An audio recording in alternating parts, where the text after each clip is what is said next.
This is the third module of manager supervisor training or leadership training. We're going to be going over performance and discipline for your staff and for your managers if you're supervisor or administrator. Tips and tricks, maybe some information you didn't know, maybe some you did. But please provide feedback to us and let us know whether we're doing a good job, or even if we're doing a good job, if there's stuff we missed, something else you would like to see trained on. We've already had a couple of suggestions: conflict management and training learning styles for staff, how to deal with different learning styles. If you have any, please make sure to email us. We're always open to the feedback and want to give you guys the tools that you need to be better equipped to do your job. So, all right. So, what does WTCSB expect from you guys as managers or supervisors? A number of things. We need for you to know the big picture of your program, of the agency goals, program goals, program specific goals, your budget, the agency budget, your particular program budget, DBHDS regulations. You have to be familiar with those, or at least know how to go and find information on DBHDS, DMAS, VACSB. That's going to be a little bit more important going forward because, as you all know, if you don't know, we're moving to the CCBHC model. So a lot of changes there. And then basic employment law. We don't expect you to be a lawyer or an expert at HR functions, but you need to know basic law. What's exempt, non-exempt? How do you treat, what's the difference between the two? ADA regulations, not necessarily expert in ADA regulations, but if someone asks for an accommodation, you need to know what to do with that, what you can, what you can't do. Can you work somebody over 40 hours? That kind of stuff. So we need you to be productive, create a productive environment for your employees. They need to trust you. They need to be able to come to you. If they don't trust you, then they're going to go to a coworker, they're going to go to another manager, and they're probably going to be getting advice that's not so right. So make sure that you're creating an environment for your employees that they feel safe coming to you for issues or just concerns or whatever the case may be. You need to orient your employees to your program. And not only new employees to the agency, but new employees to your program. Orientation in general has been a thorn in our side for a while when we have new employees or when we have people exit and they do the survey. Almost the number one thing is they didn't get enough training. So when they come from the outside, you need to orient them to your program. But just as importantly, if someone transfers from somewhere else in the agency to your program, you have to orient that person to your program, especially if they're changing positions also.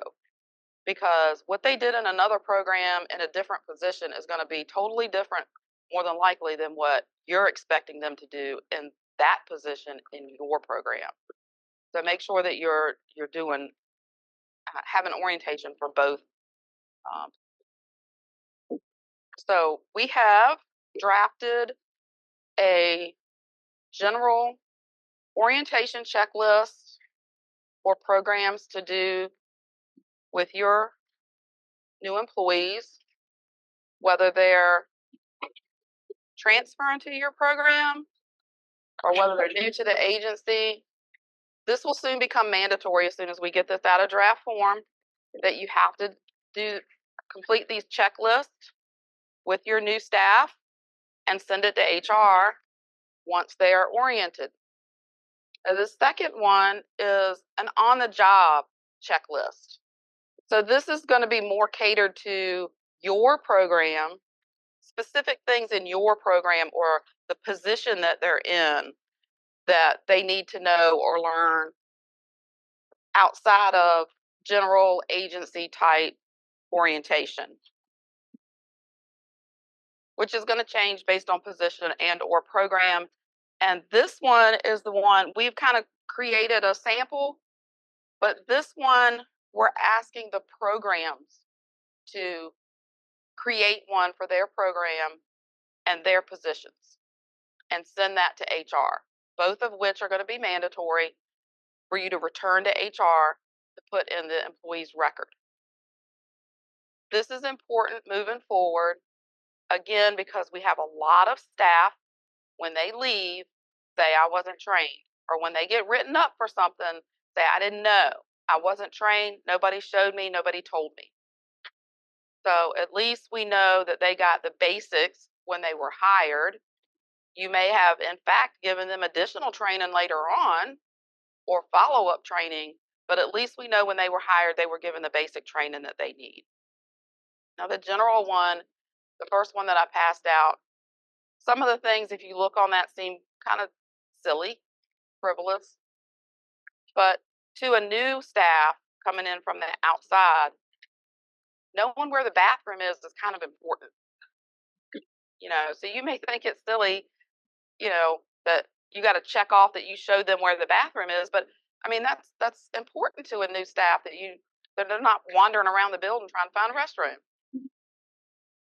So introduce them to your existing team, get them acquainted with them, show them around the building, let them see for themselves where emergency exits are, if you have an elevator, where the elevator are, where the stairs are in case of an evacuation.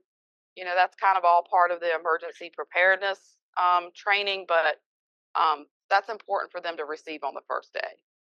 And a lot of staff are not. You would be surprised that a lot of staff are not. They're taken to their office. They're saying, sit here, do your training, do your Relias training. And next thing you know, they're being shoved into their jobs, their job roles. And nobody's taken time to give them a tour of the building. Northgate's got 2 levels. So if they're on the first level, they have no idea what's upstairs. If they're on the second level, they don't know what's downstairs. They know how to get to their office, and that's it. So make sure that you're taking the time, and if not you, then most programs have a team lead or a shift lead. Someone should be doing these things with the new staff. Greet them when they come to the program on the first day. Another thing that we hear on exit is, I've been here 6 months. I've seen my manager once. That's a problem when they've only seen their manager once. So take time to orient your staff properly. Make good decisions. Of course, everybody wants to make good decisions. Implement new programs and methods. The agency, the world itself is ever changing. With CCBHC coming, everything's going to change. The world's going to change as we know it. So make sure that you're being innovative with your team with these changes. If you introduce something that's not working, make sure that they're communicating with you that it's not working. Or if it is working, make sure they're communicating that too, that it's working, so you can send that up to change, especially if something's not working. A lot of times, policy and procedure, that kind of stuff, it's made up here, and up here doesn't know that something's not working unless you guys tell us that it's not working. Some policy and procedure is made because DBH says this is the way we have to do it. So it is what it is. We can't change anything. It's just what it is. But some policy and procedure is made more than likely to try to make staff more productive, make things easier for you or your staff. And if it's not working, that wasn't the goal to start with. We've got some unintended consequences there. So, but if you don't communicate that, then nobody knows that that's not working, and we need to go back to the drawing board and come up with some different procedures, or maybe change the policy a little bit. So again, make sure that your staff are aware of policy changes and procedure changes, and then be good role models. So often, your staff, and even not your staff, sometimes will follow your lead. So if you're being mean and nasty, you're coming into work every day grumpy, then it's gonna have a trickle down effect. So be a good role model to your staff, be a good resource to your staff. Um, make them feel comfortable coming to you if they don't know how to do something, if they're confused, if they don't understand. They need to be comfortable with you guys to ask questions. You want them to ask questions. So you need to set realistic goals for your staff, communicate them professionally, demonstrate a good attitude and behavior because that's going to trickle down to your staff. Um, decision making, let them make decisions. Let them make their own decisions. Let them make their own mistakes. Even if you know it's not going to work, you know, let them decide that for themselves. Let them make that mistake. Then let them fix the error if it didn't work. That's the way they're going to learn. You don't want to have to micromanage staff because they can't make a decision for themselves. Managing the flux and change for the program, for the agency. Uh, like I said, things are ever changing since COVID. You know, if you were here during COVID, things were changing daily. Sometimes on the health department rules, DBHDS rules. Everything was ever changing. So uh,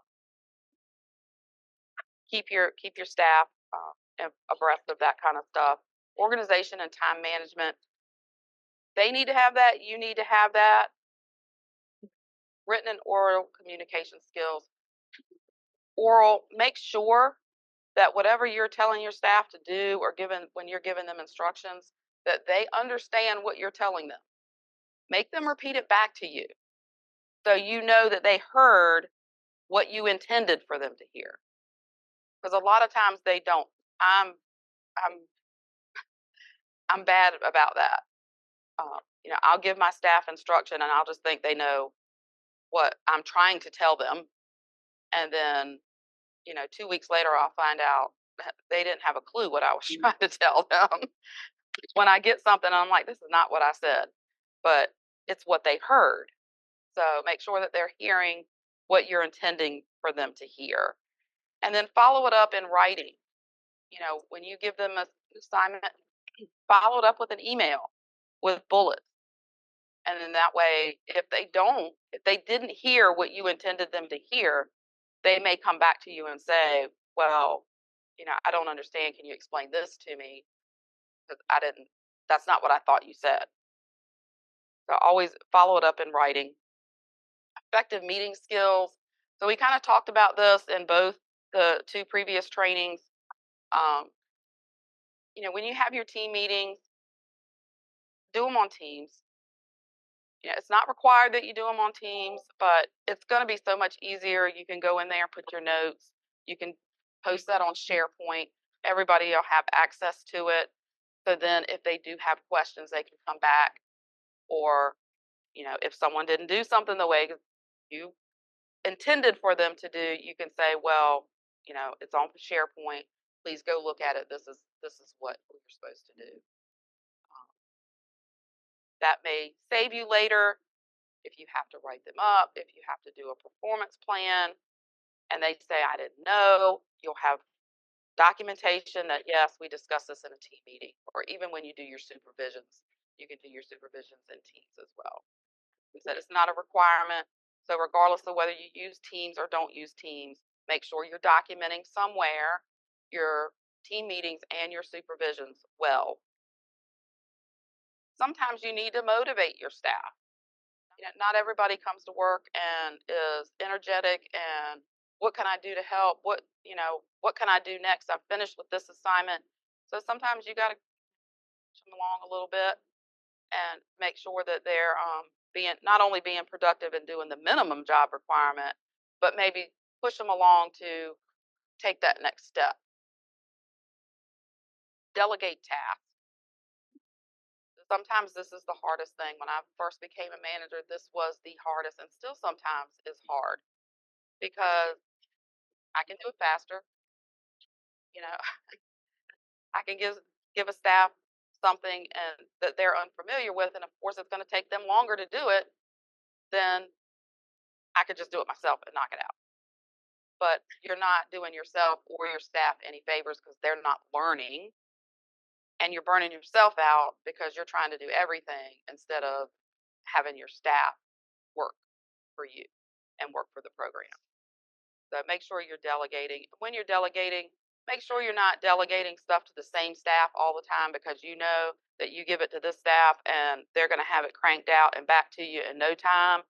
But if you give it to someone else, it may be 2 weeks before you get it back, or it's not going to come back quite right and you're still going to have to tweak it. That person that is slower or needs assistance with it is never going to learn if you don't keep giving them tasks to do. And you're going to burn out your staff that can crank it out and do it correctly the first time. You're going to burn them out, and then they're going to get resentful that they get all the work and this other person is skating by. They're not ever having to do anything. And then, of course, training and clinical care, case supervision. Most of you in here are clinical, so make sure you're doing some clinical staffing with your staff and giving them some ongoing training. So when you give your employees goals, which you should be, so how often is supervision required by the agency for staff? The agency requirement is for new employees every week. Weekly supervision for new staff. New staff, I would consider at least 3 months. You may need to keep that weekly supervision for longer than that, depending on how fast they're catching on, you know, how much you've got to teach them. You know, some positions are more than others. So you may have to keep that weekly supervision for 6 months until their 6-month evaluation. But so new staff, weekly. Existing staff, bi-weekly. There is no requirement for group supervision. We have team meetings every 2 weeks, so I don't know if you really consider that supervision, but we have team meetings every 2 weeks, and we go over, stuff that's going on in the agency or what we're doing going forward. But so in your weekly supervisions, especially when you get a new staff, you should be giving them goals, whether it's something that they need to complete in a couple weeks, a couple months, or a year from now. They need to have some specific job-related goals. Make sure you're discussing those goals with the employee. Don't just have them up in your head that this is what you want them to do, or this is where you want them to be in 3 months. You need to tell them where you want them to be in 3 months. And then help them work through barriers or concerns while they're trying to meet these goals. Make sure you're giving them steps to meet these goals, especially if they're long-term goals, and time frames. So if you have it in your head that they need to be able to do an IIP independently without assistance in 3 months, then you need to give them that goal. Complete an IFP without assistance by July 31st. And then review those goals often. Almost every time you have supervision, ask them, where are you on this? How's this going? Make sure they're actually progressing toward their goal, and the goal deadline comes up, and then you ask them, have you done this? And they're like, no. So make sure you're reviewing those goals with them often. And then, of course, document. If you're not documenting your supervision, if you're not documenting the conversations that you're having with your staff, it's going to be much harder if that staff is not performing up to expectations to do anything about it. Then you're basically starting over from scratch. So make sure you're documenting your supervisions. So while you're having supervision with your staff or communicating with your staff, be patient with them, especially new staff. If they're not coming from a CSB world, it's a big learning curve to come to Western Tidewater. We do things much, much different than any other kind of private practice or private employer if they're not even in the mental health industry before they come to us. It's a big learning curve, so be patient with them. They're not going to pick up things overnight. Have tolerance, sensitivity with them. If they're not picking up things as quickly, show them some empathy, flexibility, and a sense of humor is a must here. You have to have a sense of humor to work here. Be careful with that sense of humor, but you have to have a sense of humor to work here. All right, so communicating change. When you're communicating change to your staff, make sure that you're giving them the positives and the negatives that go along with that change, and not just giving change in a negative light. DBHDS made this regulation. We got to follow it. I hate it, but it is what it is. How do you think your staff are going to react to that? The first thing is they're going to hate it too. So when you're communicating the change, try to be as positive, even if you don't agree with it. Nobody's going to agree with every policy change, every regulation change. It's just the way it is. But once it comes down the pike, whether we agree with it or don't agree with it, we have to implement it, and we have to communicate that change to our staff in a positive manner. So we're not creating a bunch of negative morale around that change. So make sure you're being positive with those changes. If it's a big change like CCBHC is going to be, break it down into smaller steps and time frame. Be very clear about why this change is taking place. A lot of staff they view something different if they understand why this policy came into effect, or why we're doing something the way we're doing it to increase consumer advocacy, or whatever the case may be. If they understand why, they're more likely to embrace the change. Again, even if they don't agree with it, if they understand what caused this change, it may be a little bit easier for them to handle. Again, be positive and constructive. Stress your willingness to help that staff adapt to this change. Give them some coping mechanisms. If they're having a hard time with this change, help them with that. Ask your employees how they plan to deal with it.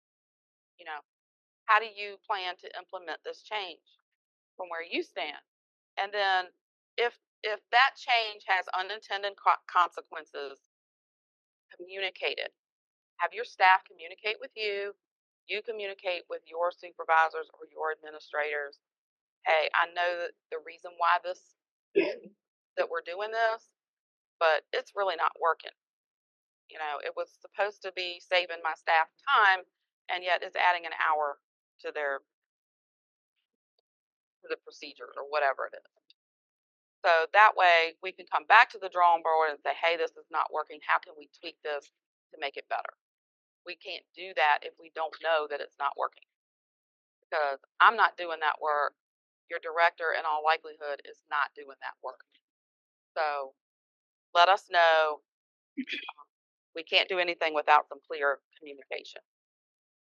And then you create a contingency plan for existing work if there's a period of time where there's going to be, maybe like when we implemented Kronos, there was a period of time that we had to do both systems until the new one came online completely. So we had to have a contingency plan for how we were going to basically do double work for 3 months while we were implementing this new program. And then, of course, monitor the change, including the results and the behaviors, and document. You're going to see that a lot. When you're communicating with your staff, keep it simple, keep it brief. Be conscious of your tone of voice and your body language. As we all know, Communication is more about your body language and your tone of voice than it is about your words. So if you're communicating something that you don't necessarily agree with, make sure your body language is agreeing with your words, because staff are going to pick up on that. Respond to your employees, feelings about the, let them tell you how they feel, and that they either agree or don't agree, and listen to their concerns. Some of their concerns may be completely valid, and over time you're going to learn that, and you or whoever made this policy or this change can do something about that. Other times their concerns are just going to be because they don't like change, or they don't want to do it, whatever. And then encourage listeners to express themselves. You need to praise your employees. I read an article not long ago that employees today want to be recognized or praised daily, not weekly during supervision, not monthly during a team meeting, daily. They want to be told daily that they're doing a good job. So if they're not getting it from you, hopefully they're getting it from coworkers or other managers. I'll use this particular time to let you know, if you haven't heard, we've got a Wardco that came online on May 1st. That is a platform for you to recognize not only your staff, but other staff. If you see they're doing a good job, or they've done something to help you or your team, you can recognize them. It doesn't cost anything. You just go on there, it takes a second, and then everyone can see that, they did something good. Balance your praise. Make sure, though, that you're not showing favoritism to one staff and you're always praising one person and then this person's left out in the dark. Everybody has something that you can give them praise for every once in a while, even if they're a crappy employee. Yeah, they're going to do something at some point that's good that you can say something about. So make sure you're, balancing that out, and praise them immediately after whatever they did. Don't wait 3 weeks to tell them that they did a good job 3 weeks ago. Tell them right now, you did a good job. You know, and then you can make it public or private, however you feel. Depends on, I guess, what they did, whether or not you may want to do it privately or publicly. But and on a Wardco, you can do it public or private when you submit that recognition. There's a button at the bottom, public or private. So if you make it public, it goes to the Wardco feed for everybody to see. If you make it private, then it just goes to that employee for them to see. But it's available when anybody logs into a Wardco. There's a feed there, kind of like a social media feed, and they can scroll through that feed and see, who was praised and for what. But everybody doesn't get an email, but whoever you're praising does get. So when you have to give some negative feedback to your staff, do it quickly. And again, right after the event that you need to either give them some negative feedback. This is criticism. I'm not sure I like that term, but you need to let them know that they're not doing something right, or they're not doing something up to your standards, if you will. Do it quickly and do it as soon as the event happens. Especially if you've got a problemsome staff. If you don't tell them that right now, and you wait 2 weeks, within that 2 weeks, first of all, the problem that you're addressing is probably getting worse. And second, they may have done something else in that 2-week time that you have to address. Then it's more likely to look as if you're picking on them or you're singling them out, because then when you do come to them, you have this, this, this, and this to address instead of just this. So make sure you're doing it as it comes up. Limit your comments to the issue that you're addressing right now. Again, that's easier if you're doing something immediately instead of 2 weeks, 4 weeks, 2 months from now. because they haven't done this, this, this, and this for you to go back on. So let them do some talking. Let them defend themselves. Let them tell their side of the story. Don't let it take 2 hours, but, you know, let them have their say. Listen to what they have to say. They may have some legitimate concerns that you may find that you want to address. Um, you may find that they're just full of it and it doesn't matter. Um, but still listen to them, um, and be considerate. Try not to mix criticism with praise. Don't say, you really did a good job with this, but, because that but just took away all the praise that you gave them. And I know it's hard because a lot of you are clinical, but don't try to play counselor or psychiatrist with your staff. I know it's easy to do. It's easy for me to do, and I'm not even clinically inclined in no kind of way. But, when you have a staff that's having some issues at home and they like to tell you about them on a regular basis, you want to empathize with them, but you don't want to try to fix their problems, their personal problems. So, what can you do if somebody's telling you that they're having all this kind of difficulty in their personal life? EAP. That would be the first recommendation I would say. Maybe you could benefit from your EAP. Did you know you get 4 free sessions, counseling sessions with EAP, and then let them know. Um, give them the resources that they need to call, the numbers that they need to call. All of that is on the employee portal. It's under the benefits folder, and then there's an EAP folder. I will give you, there's some nuances with the EAP. So there's 2 different EAPs. There's Centera and Anthem. So, and if an employee has Centera insurance with us, they have to use Centera EAP.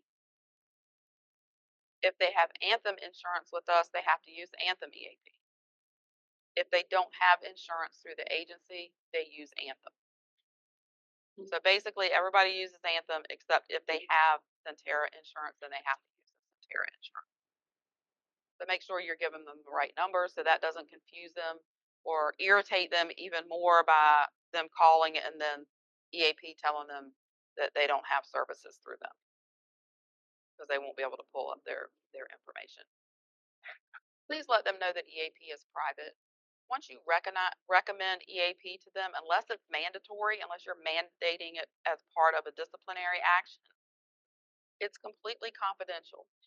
EAP does not contact us and tell us that someone's contacted them for their sessions. We don't have any information about what they talked about or anything. The only thing EAP gives us is at the end of the year, which we should be getting it very soon, they'll give us a percentage of our staff that utilize EAP, but it's not broken down by department. It's not broken down by position. It's just, 20% of your staff utilized EAP services this year. So there's no identifier in any way. Now, if you have to mandate it, even if you have to mandate it, the only information they'll give to us is 1, that they've contacted them, 2, that they're attending their sessions, and 3, that they're compliant with whatever the recommendations are. That's the only information we get, even if it's mandated. All right, so during your supervision sessions, make sure you're being courteous and friendly and interested. Don't be typing away on your computer, multitasking while you're doing supervision with your staff. Be engaged with them, listen to what they have to say, provide some constructive feedback to them. Give them your undivided attention while you have supervision with them. Offer them assistance if they need it. If they're asking you for help, even though they may not be saying, I really need help with this. If you're hearing that they're struggling with something, they need help. Make sure that you're offering them your help or help of a team lead, help of a coworker. If they're struggling with something incredible, if it's beyond your expertise, if you've tried to help them and they're still not understanding what you're trying to tell them, contact Credible. They will make time to do a Zoom or do a Teams call with them and try to figure out what their issue is and help them. Now, don't call credible every time someone's having a credible issue. You and your team leader, your manager should be trying to assist them first. But again, if you're trying to assist them and it's not working, then you have resources as well as the staff has resources. So you utilize those resources. Same thing with Kronos. If they're having problems with Kronos, please don't send them to HR just because they mentioned the word Kronos. Try to help them with it first. You might learn something too. Try to help them, and then of course, if whatever you're doing doesn't work and that kind of thing, then refer them to HR and we'll help them out. Listen to them. Observe their work if they're having an issue. Observe them working. Lay your eyes on them so you can provide some good feedback. Don't rely necessarily on somebody else to tell you what they're doing or how they're doing. You know, they're your staff. You need to know how they're doing. Lay eyes on them. This is hard, I know, for some remote staff or remote managers. But me personally, I think you need to come on site. But I know we have some completely remote managers, and that's fine. But even if you're not coming on site, you need to be a presence with that staff on a regular basis, especially if you know that they're struggling. So you need to do more frequent Zoom calls or Teams calls and be present for them. And then make sure their goals are reasonable.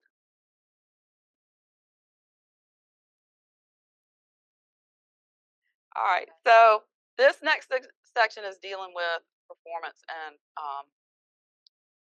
everybody has a problem child every once in a while. If you haven't yet had somebody that's a little challenging, you will. Just give it some time. You will. You will. Um, so while many of us, well, I can't say because I've had some problem ones too. So, um, some people just enjoy being negative. They will bring your morale in your department down. It's going to be toxic to your other staff and to your department. Recognize these behaviors, or try to recognize them as soon as they come up, so you can nip them in the bud before it becomes a bigger issue than it should be. Confront the employee directly. Try not to make decisions that's going to punish all your staff for something that one staff is doing.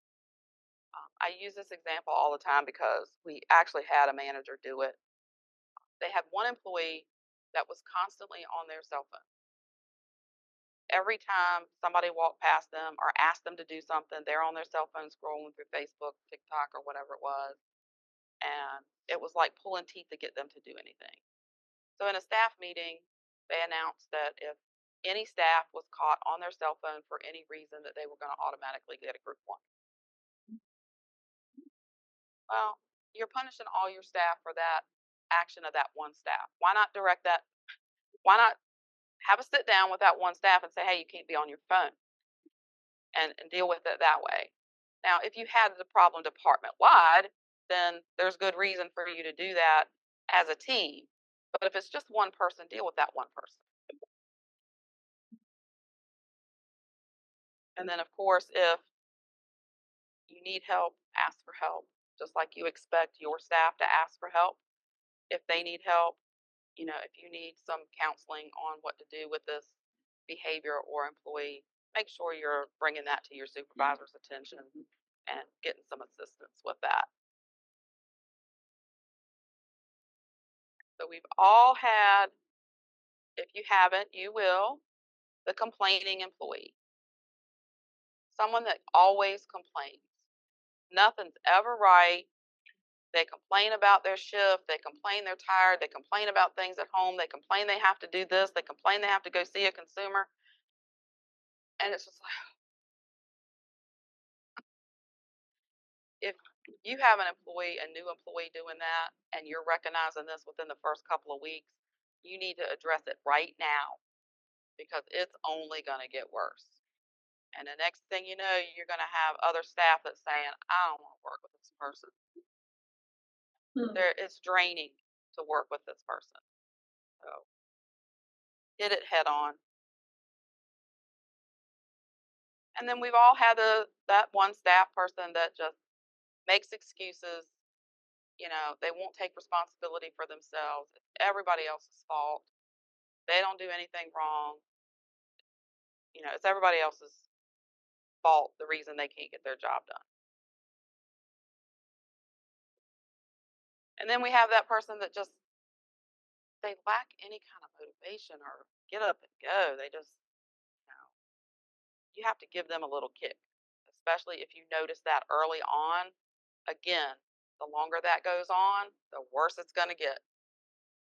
So start kicking them a little bit earlier than later.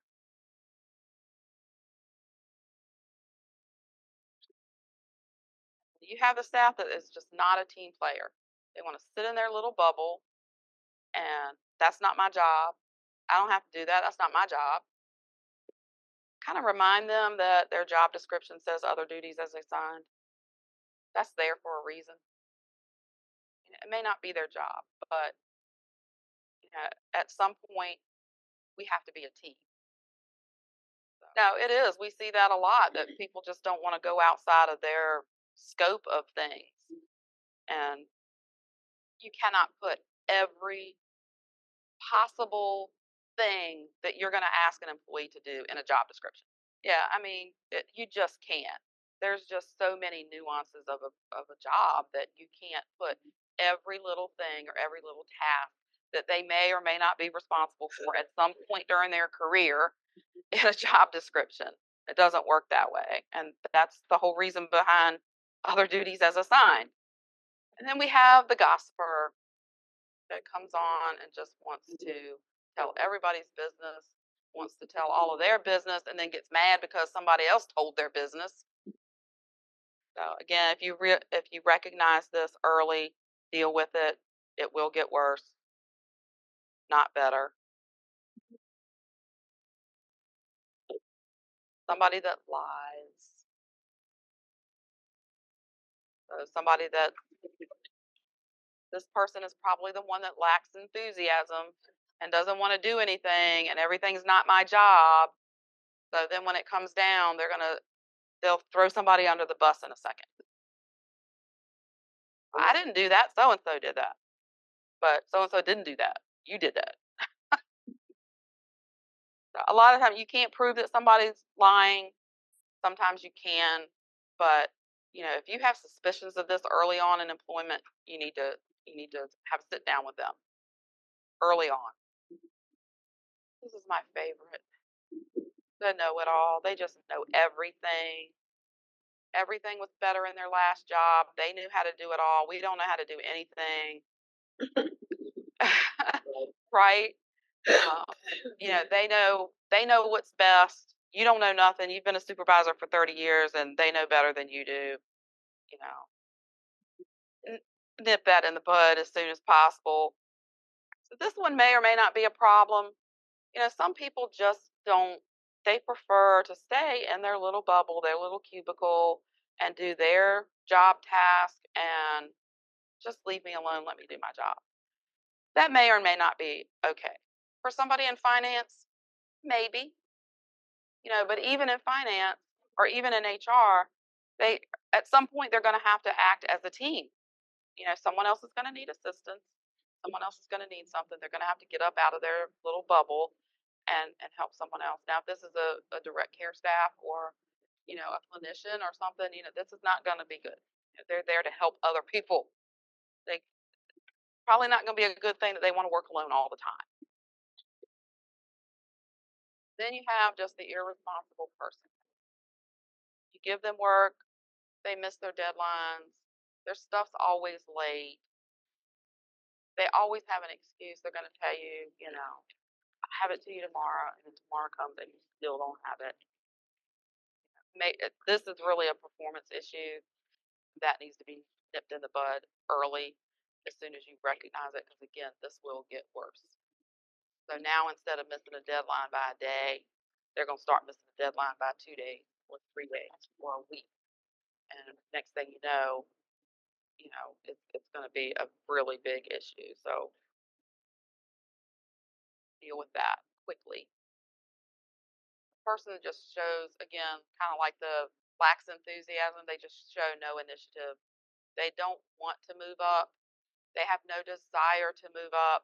They want to stay exactly where they are, doing the things that they've been doing for the last 10 years, and they just don't. This, again, may or may not be a good thing, but everybody needs to change with the times. So what I see with this type of person a lot is electronics and, the information age. You have an employee that just, they're used to doing it on paper. I want to do it this way. Leave me alone. I don't want to learn this. I don't care to learn this. That's going to be an issue. If you have the staff that doesn't, especially a new staff that's not asking questions, you might need to look at them a little bit further. There's nobody that's going to come into any position in this agency that's not going to have questions. So if they're not asking questions, one, they're either not doing anything, or two, they're probably not doing something correctly. So you might need to start looking at their work a little bit and making sure, one, they're working, and two, what they're doing is actually the way you need it to be. Because I haven't seen any employees that can step in here off the street and not ask any questions and do everything in their job correctly the first time around. So make sure your staff are asking questions. Of course, you don't want to be inundated with questions, but you want to make sure they're asking questions. Again, you have a staff that just doesn't want to grow. They have no interest in being a manager. Leave me alone. I don't want to be a manager. I want to stay right exactly where I'm at. I don't want to become licensed. I don't want to be LEA. I don't want to be QMHP. Leave me alone. That may or may not be fine, but everybody needs to have their professional growth. Even if getting licensed is not their thing, they don't want to get licensed, that's fine, but they still need to grow in their profession or in their position. But we all have those staff that will get distracted. They love to talk. They like to get up from their desk. You'll find them at the front desk, talking to the front desk person. Or they're just easily distracted, and then they have 900 excuses why they haven't gotten their work done. So recognize this early. Try to give them some tips on not getting so distracted, especially if they're having, if they're getting distracted and they're getting their work done and you have no problem with their performance, that's great. But more than likely, if they're getting distracted too much, their performance is going to suffer with something. So help them out. Then we have that staff and even some management staff that just does not agree with anything that the manager does. They don't agree with anything, and they will let you know that y'all are doing it wrong. And they will bring down the morale in your department really quick. So again, this is where you guys need to be role models. Like I said, nobody's going to agree with everything, with every decision. It happens. There's a lot of policies and procedures that go on that I'm not fond of and that I'm not totally in agreement with. But, once they're put out there, I have to follow them like everybody else does. So I gave you guys standards of conduct and a performance growth plan. I think you've gotten the standards of conduct before. It's also posted on the manager portal and the employee portal. If you haven't read it, please read it. This is what you should be living by for your staff's performance. And there's also a manager section in there for your performance. So this is what you're going to cite if you have to do any kind of disciplinary action, formal disciplinary action. You're going to want to be able to pull that up and cite whatever standards of conduct that employee is not meeting or has violated. So if you're like me, I like to have paper. I keep it in my desk drawer so I can just pull it out. things are great. I'll go to the portal and print stuff that I need, but I'm going to print it because that's just the way I like to have it. But everything is on the portal. You can print it or not print it, whatever you so choose. But keep that handy. Know how to get a hold of it because you will need it. Sooner or later, you're going to need that standards of conduct.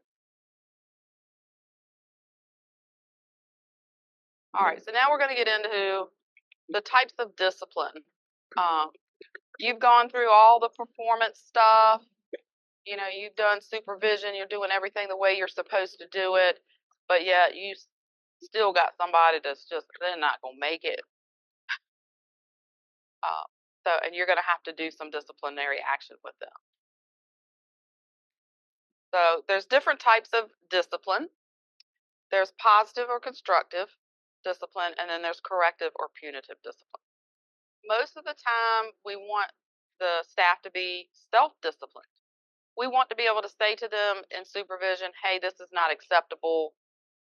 This is the way you're supposed to do things. You know, let's do this going forward. They self-correct, and you don't ever have to say anything else to them. Some staff are like that, some aren't.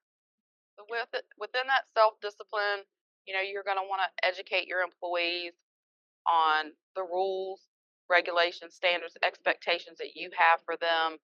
And again, hopefully they have enough self-discipline to self-correct and it's all good. If not,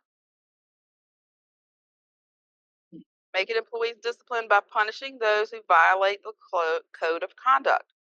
So that's what you just have. You have the standards of conduct.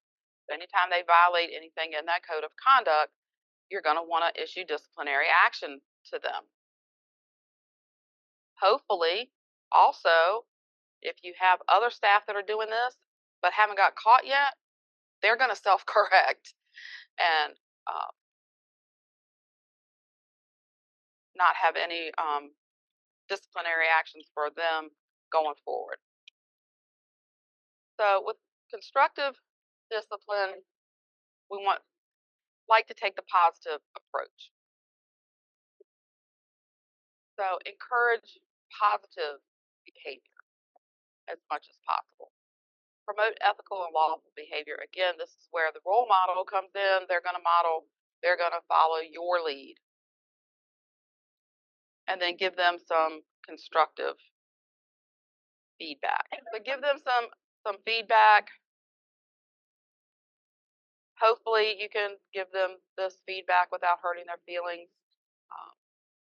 You know, I use the example that, you know, you don't want to tell somebody and get frustrated with them. You're trying to tell them how to do things. You've told them how to do this 900 times. You know, you keep going over the same things. You don't want to meet with them and say, hey, you know what? My 6-year-old could have got this. What's going on? I think that's going to hurt their feelings a little bit that, you know, you're comparing them to your 6-year-old.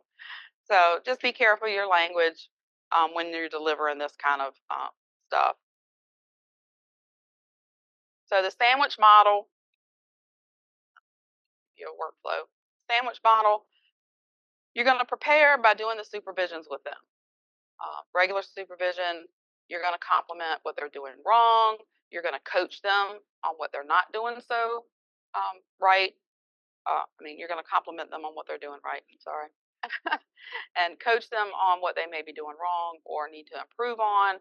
You're going to encourage them to keep improving, and then you're going to keep following up with them. Of course, if all of that fails, then, you know, disciplinary action is probably going to be your next course of action. So there is a difference between poor performance and misconduct. There's a difference in the way you're going to handle those situations as well. So what do you think the main difference is between poor performance and misconduct? So poor performance is just that. They're not doing the job up to your expectations or the agency's expectations. So just not cutting it. Misconduct is a violation of a rule or standard. So there's going to be a little bit of difference in the way that you're going to handle this. So poor performance, if you're having regular supervision with this staff, more than likely the first line of defense is going to be your performance growth plan or your performance improvement plan. You've noticed that, the staff is not performing up to expectations, and you want to give them some tools to help them boost their performance to avoid disciplinary action. So a performance growth plan or an improvement plan, you're going to hear it called different things. It depends on who says it. It's designed to assist them. It is not disciplinary action in and of itself. So many times I see performance evals come across, and then one question is, has disciplinary action been issued to this employee? And the box is checked yes. And then in the comments it says a performance growth plan was issued. That's not disciplinary action. You issued that in an effort to help them improve, so you would not have to issue disciplinary action. So a letter of caution, a group 1, maybe even a group 2, may have a performance growth plan issued along with it. You're going to give them a written warning that they're doing something wrong, and then the growth plan is to teach them or give them the steps that you want them to follow to not do this again or improve. But the growth plan was not the disciplinary action. The letter of caution or the group was the disciplinary action. So I want to make that note because we see that all the time on those performance evals. Don't usually reject them just for that, but that's really not a true statement that disciplinary action has been issued if they've only gotten a growth plan. So if you issue a performance plan, it should have 3 elements. The first element is why you consider the performance subpar. What makes them not meeting performance? What are they doing or not doing? The next one is what the employee needs to do to improve their performance. What do you expect them to do? And then the third thing is what tools or training or supports are you going to provide to that employee for them to meet expectations or improve their performance? So are you going to tell them that they need to do some time management training in Relias? Do they need some, do you need to go over the productivity standards with them again so they're aware? Maybe they didn't know. Are you going to increase supervision with them?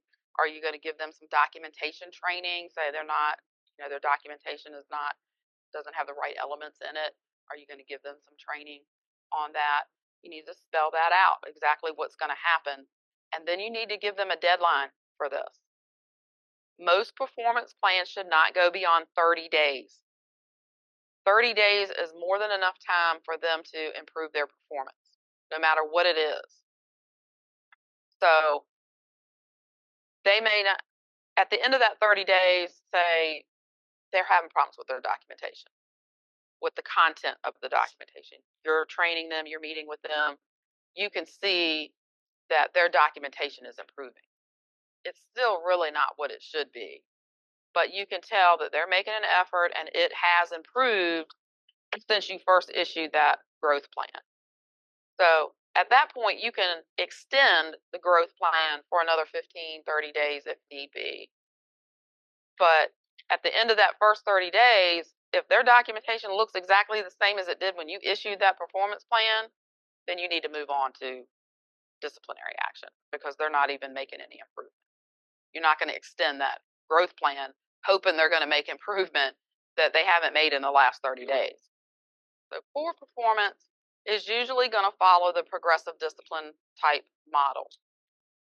You want to issue that growth plan when you first catch on to the fact that they need help. Then if they're not improving, then at that point you might issue a letter of caution. If there's in that time, in that 30 days, if there's a pattern of behavior there, you may skip that letter of caution and go right to a group.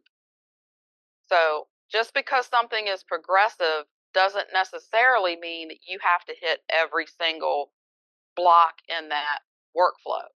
You can skip. So, you don't have to start with the performance growth plan. You can go straight to a letter of caution. Now, you're going to want to issue a growth plan with that letter of caution to let them know, again, how to improve. But, you don't have to follow each block in progressive discipline. It just depends on what the behavior is, how severe it is there a pattern, it just really is going to depend on each situation, because each situation is different. There's no two that's going to be exactly the same. So if you need help deciding what you need to do, contact your supervisor. You should be contacting your supervisor because you should be having regular supervision anyway. So it should be no surprise to your supervisor that you're having issues with this employee and what their struggles are. But if you're having a hard time deciding, should I give a growth plan? Should I go right to the letter of caution? I've already given 2 growth plans. Should I go straight to a group 1? Don't try to make that decision on your own. Go up to your supervisor, your administrator, and let them help you decide what level of plan that is, or disciplinary that is. So that's in contrast to employee misconduct. Employee misconduct means they violated a rule or regulation or even a law. So they violated the terms of employment in some way, or they act outside of the organization's scope of the organization and is shedding a bad light on us. This third bullet kind of comes into social media. A lot of employees think that because social media, they're doing that on their time, that it has nothing to do with their employment. Oh, yes, it does. Oh, yes, it does. If they're posting things about the agency, if they're posting things about their work, if they're posting things about their clients, that's human rights violation. It does most definitely have something to do with their work, and they can get fired for that. So, yeah, a lot of employees, especially the younger ones, think, you can't. That's my personal stuff. It's no, you put it out there. It's not personal any longer. You put it out there. So types of misconduct, we got minor misconduct, we got major misconduct. Minor misconduct, probably going to get a slap on the hand, letter of caution, maybe a group 1. Major misconduct, you're probably going to get terminated, depending on the level of offense. All right, so minor misconduct is just infractions, not part of a pattern, errors, mistakes, not intended to harm a consumer or a peer or a coworker, and they're usually easily remedied. You can tell them you did wrong, you issue the group, never do it again. Done deal. So some examples of minor misconduct: someone's late, they're tardy. So late 1 or 2, 3 times, okay, you give them a letter of caution. You say, okay, you can't be late every day. They correct that. Done deal. You move on. You issue the letter of caution. 2 weeks later, they're late again, and they're late again, and they're late again. Now it's a pattern. Now you're going to escalate that up to probably a group 1, depending on the pattern, how severe it is. It may even rise to a group 2 or termination. Absenteeism. This was a hot debate yesterday or Wednesday at Wednesday's class. If somebody turns in a medical note excusing them because they were out sick today, is that actually excused absence? No. A doctor cannot excuse your absence from the agency. They can give you a reason that your absence was because you were ill. They cannot excuse your absence. You were still out. You excuse the absence. If you look in the attendance policy, it defines what an excused absence is or what an unexcused absence is. An unexcused absence is any unplanned absence. So if you call out sick this morning with a headache, that's an unplanned absence. Now, is your supervisor going to say that's unexcused? Probably not, unless it becomes a pattern. Then you're probably going to get to where those absences are no longer excused because it's happening every day or 3 times a week or 3 times a month or whatever the case may be. It's excessive. So you determine for the most part what's excused, although there is specific language in the attendance policy to tell you what's excused and what's not excused. So staff think that they can go to the doctor and pay that $25 copay and get the doctor to write them a note, and it's all good. You can't touch them. That is not true. Not true.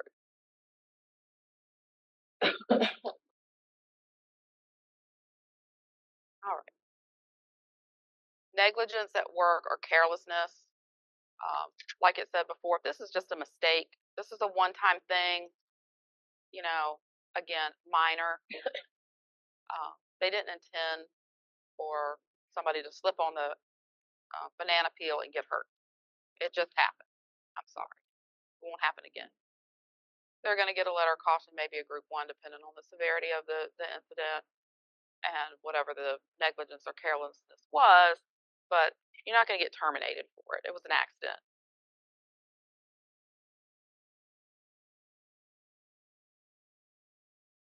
Not wearing appropriate clothing or personal protective equipment. So during COVID, not wearing a mask would get you an automatic group 1. Why? Because you were potentially endangering yourself, other coworkers, and consumers. Now, probably not, depending on where you work. And I know it's residential still.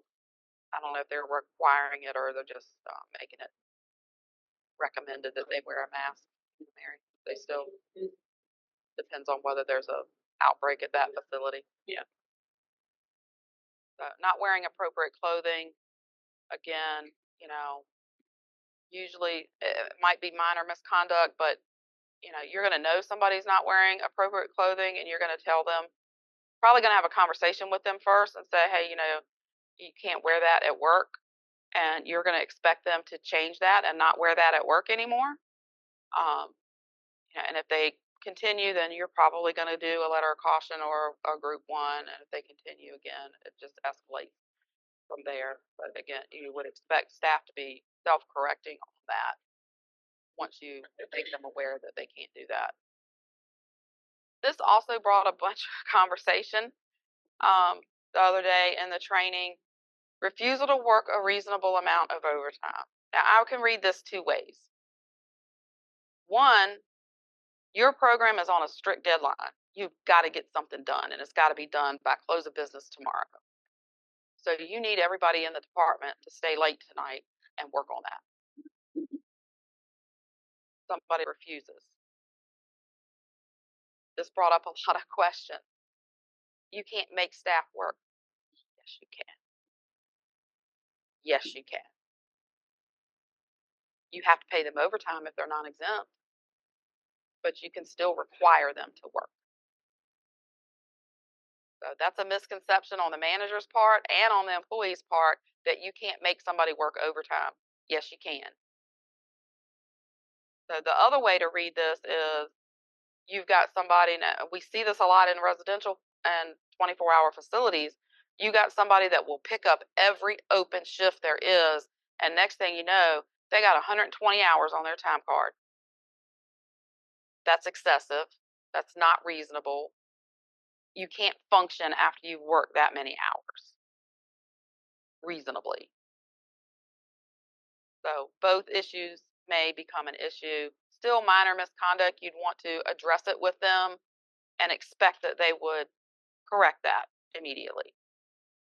So your major misconduct or gross misconduct, In all likelihood, these are going to go right to termination. I mean, we've had some that get a group two, um, and either transferred or demoted or, whatever the case may be. But for the most part, a gross misconduct is going to end up in termination. So this is a single act of extreme misconduct, or it's a pattern of minor misconduct over time. A violation of human rights, that's probably going to get you terminated right from the get-go. A violation of our violence policy is probably going to get you terminated from the get-go. Like I said, there may be other remedies in here. They may get transferred or demoted. Usually when we have a human rights or that kind of, or a singular act of extreme misconduct, it's probably going to end in a suspension pending an investigation. And then QA, HR, finance, some third party is going to come in and investigate that event to determine whether or not it was actual misconduct.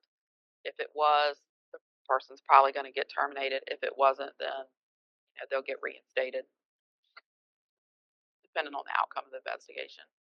All right, so insubordination, this is major misconduct.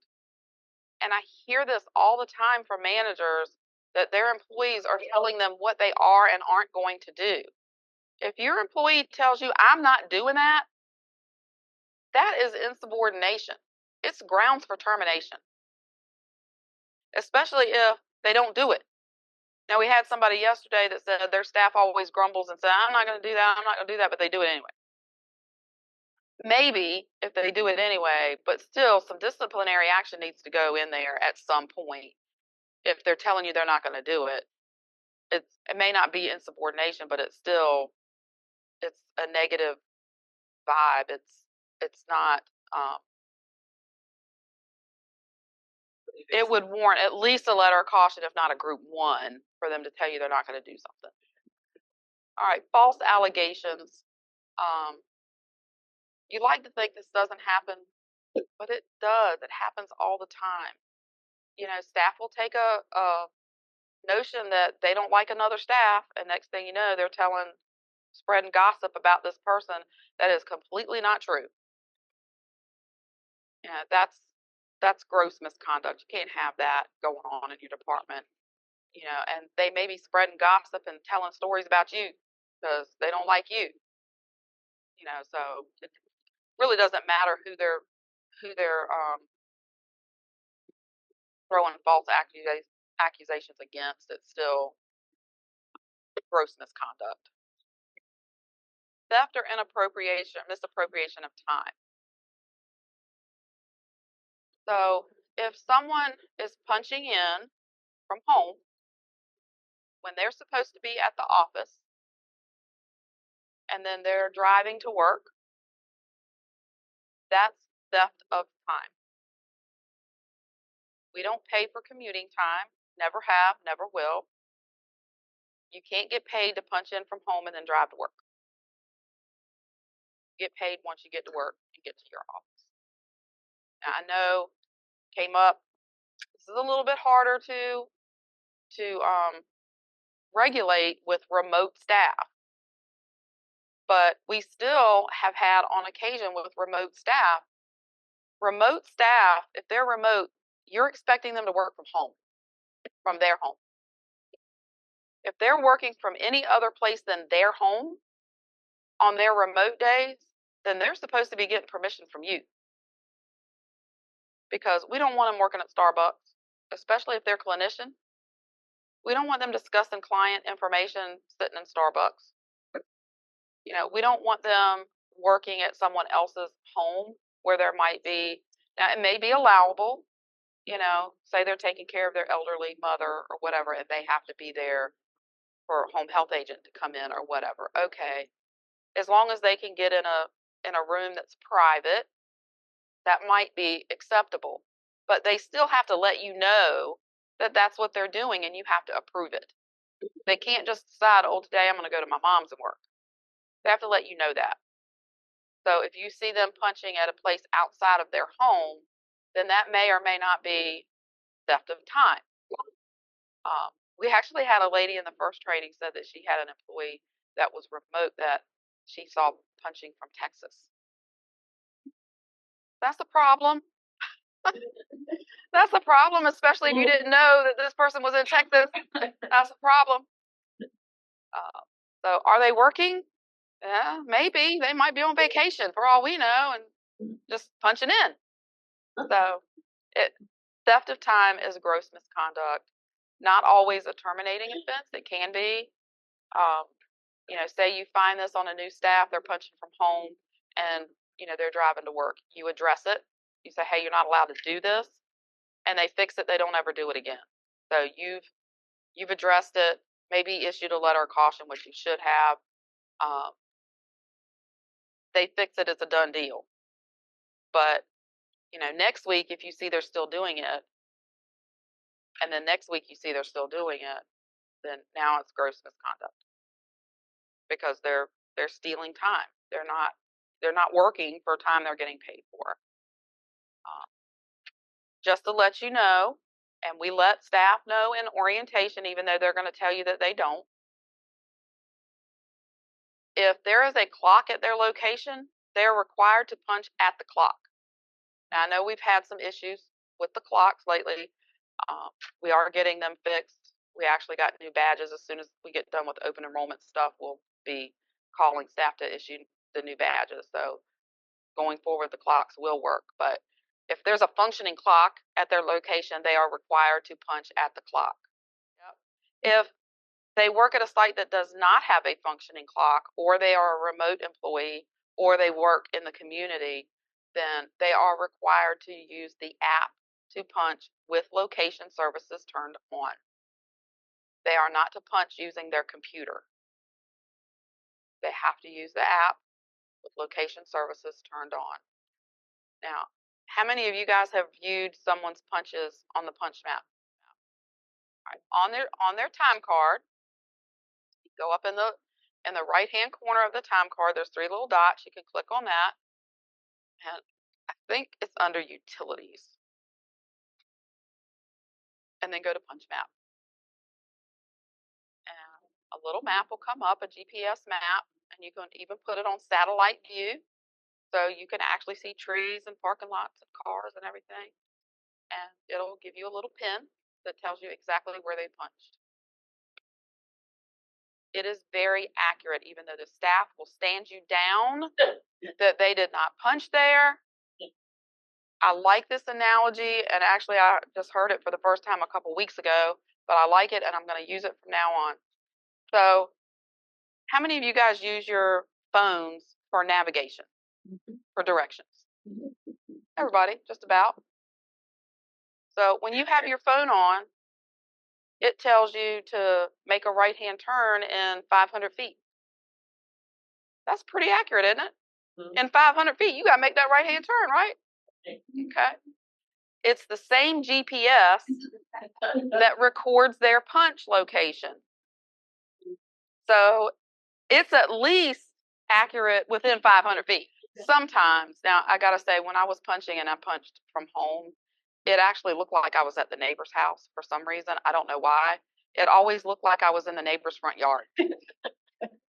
But here, when they punch in this building, you can actually see that they're in HR or they're over on the reach side. It's that accurate. All right, so using the same example that Brandon used during his presentation, if I walk up and just slap Mary, what do you think's going to happen? Besides Mary fighting back, and I'm probably going to end up on the floor, what do you think's going to happen? I'm probably going to be escorted out. So what's going to happen is I'm going to be asked to leave for today. There's going to be an investigation. Now, if Mary and I are here alone by ourselves, unless there's cameras somewhere, unless somebody recorded it, it might be a little bit harder to prove.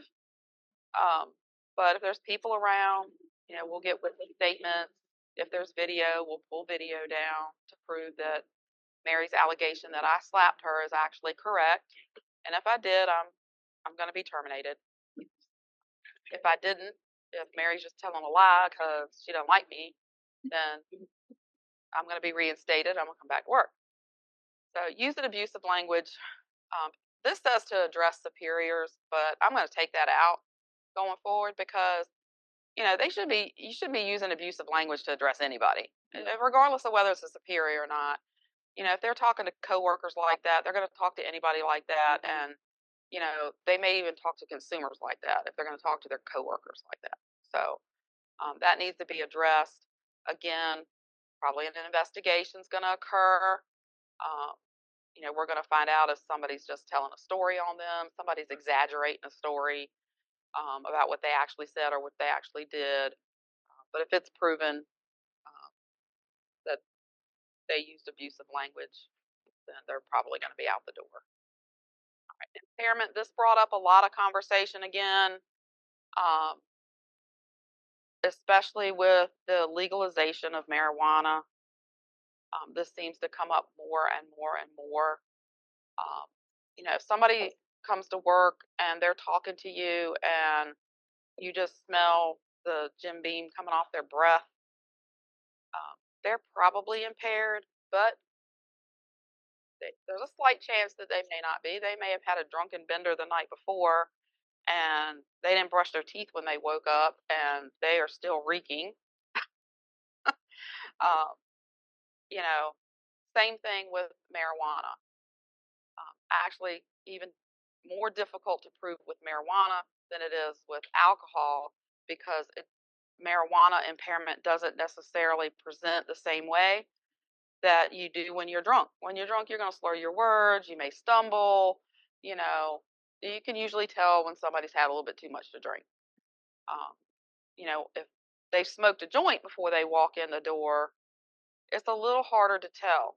Even if they reek of marijuana when they come in, doesn't necessarily mean that they are the ones that were smoking. If they were sitting in a car, and someone else is smoking it, when they get out of that car, they're going to smell like marijuana. So it's a little bit harder to prove. But bottom line is, if you think someone is impaired in any way, whether it's marijuana, alcohol, or even maybe of a prescription drug, if you think they're impaired to the point that they are a danger to themselves, a danger to consumers or other employees, or they are not performing their job duties adequately, then you can send them home. Please do not make that call on your own. If you have an employee that's presenting that way, you need to at least let your supervisor know that what's going on and let somebody else help you make that call. Um, we may or may not, depending on their role, if they're a van driver and they're, presenting like this, we may send them right down to NowCare and get them a drug test going just to see what's going on because we don't want them driving consumers around if they're impaired. If one of finance staff comes in and they're acting like that, we may just send them home because they're really probably just harming themselves. Or we may get somebody to drive them home if we think that's, if it's bad enough, or call somebody to come pick them up. Still may or may not send them to have a drug test. It just depends on the situation. But if it's proven that they're using while they're on company time, then they're probably going to be maybe terminated. We may, since we are a mental health agency, we may give them a leave of absence while they get their stuff straight and then bring them back when they're clear to return. So disciplinary procedure when you have gross misconduct is you're probably going to start your own preliminary investigation. You're going to gather some facts. You're going to collect some data. You want to do that before you accuse somebody. You want to do this quickly. You don't want to take 2 months to do this and then report it to your supervisor. You want to report it immediately that you suspect this person or whatever, and that you're gathering this evidence. And then, you and your supervisor can decide at that point, once you have your information together, do we need to let QA know? Do we need to let HR know? Do we need to start a third party investigation on this? Do we need to suspend the employee while this investigation is going on? So that'll kind of depend on the situation. But I will say, if you haven't had to suspend somebody, if you do in the future, When that determination is made, which you guys will talk about it, and then suspending somebody will come from either Demetrius or Brandon to give you the go ahead. Yes, this person needs to be suspended. The program is usually the one to make that call to the staff that they're being suspended, and a brief explanation of why they're being suspended. So it could be just an allegation of a violation of the code of conduct. You may or may not want to go into exactly the reason, we got this, this, this, and this against you. You may not want to do that. You may just want to say, there's been an allegation of a violation of a code of conduct or a violation of a human rights or a human rights complaint, and we're going to suspend you without pay pending the outcome of the investigation. If they're exonerated, we have the investigation, and it comes back they didn't do anything wrong, they'll be reinstated, and we will also reinstate their pay. If they did do something wrong, even if we're not going to terminate them, we're not going to reinstate their pay when we bring them back to work. They're going to have that period of leave without pay stand.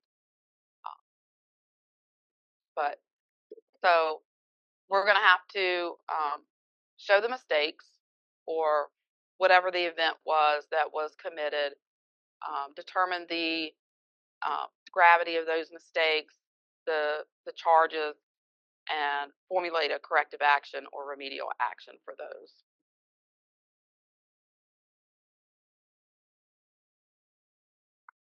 Also, when you suspend somebody, you need to tell them that they cannot have any contact with anybody employed by the agency. They cannot come on agency property. They cannot utilize agency equipment while they're on suspension. Once HR finds out someone's been suspended, we will cut their badge access and cut their access to all of the software that they have access to. We do leave their email live just so we can communicate with them regarding the investigation and communicate with them about the meeting to go over the results of the investigation when the investigation has been concluded. But they need to be aware that they cannot speak to anybody outside of HR while they're suspended. So if it's determined that a third party needs to investigate, we're going to send that on up to usually QA. Anything involving a consumer is going to go to QA. Sometimes HR does it. Very rarely, unless it's really just a employee versus employee thing, HR is not going to get involved. It would be finance or QA or another outside party investigating, sometimes IT. It just depends on what the allegation is. HR likes to remain neutral as much as possible, but a third party will get involved. This helps protect the employee that's being suspended or accused.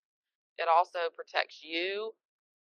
It protects the consumers and other employees when a third party gets to do or is asked to do the investigation. It kind of takes the onus off of you. You may have found or the incident reported to you, so you have to take action on it as far as reporting it. But as far as the investigation, your hands are clean, so to speak. So you're not the one making the decision whether or not somebody's terminated, whether or not something actually is a human rights violation or not. That kind of thing, that's kind of left up to QA, and you're kind of left out of that loop. So QA or whoever's doing the investigation will inquire. They'll interview witnesses, get witnesses' statements. They'll look at video if there is any. Sometimes we've actually had to contact outside, not employees, but members of the community because one of them have made the complaint. So it just depends on, what's going on, what we'll do. But and then they write up the findings. They send it on up to Demetrius, and together with the director, they'll decide, are we going to go with the recommendations of the auditor or the the QA department, or do we need to do something else? 9 times out of 10, they're going to go with the recommendations of whoever is doing the investigation.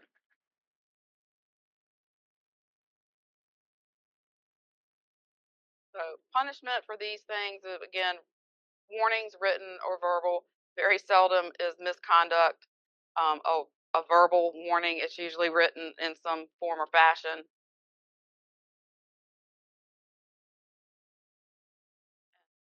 We talked about suspension. Suspensions don't usually last more than 10 days, 10 working days. They can be with or without pay. Typically, they're without. We have suspended with pay on occasion. It's rare. And then we went over that they can't have access to agency equipment and employees. They may be transferred. They may get a reduction in salary, especially if a transfer is demotion, or they might get terminated. So one more time, it just bears repeating. Big difference between poor performance and misconduct. Poor performance, probably going to start with progressive discipline, the growth plan, letter caution, up to a group 1, giving them remedial supports to help them increase their performance. Misconduct is a violation of rule or law and usually requires immediate disciplinary action. All right, so now we're going to have a little fun. So Lucy here, she's a problem employee. She's been here for 5 months, and during this time, she has been late for her shift 6 times. What are we going to do with Lucy? Been late on 6 occurrences. Technically, according to the handbook, the reason I know this because I'm going through this now, is that she honestly should be it should be a letter of caution with PGP, or either she could be terminated because she's still within the probation period. And she violated the thing, right? Right. So nobody's discussed this with her at all. You've just noticed. You're just now picking up on the fact that she's late. So probably the first part of this is going to be a discussion with Lucy to say during supervision, so you can document it. Tell Lucy, hey, notice you've been late. This is becoming a problem. You need to get to work on time. We need to have a conversation with her and let her know. Maybe give her the attendance policy. Let her know that this is a problem. So in addition to being late 6 times, now she also has 8 call outs. Now, this should have been picked up on before this, but we're going to say that it's just being recognized that she's got some attendance issues. So what are we doing here? I'm going to say that most managers are probably going to address this with a talk first, right? Just because they're gonna have a talk with her first. Say, hey, just noticed this is going on. Again, you might have a conversation about maybe some EAP might be in order if she's got something going on at home. Technically, according to the attendance policy, it should go right to a letter caution at this point. Well, can I ask one question there? So we're going through all of this.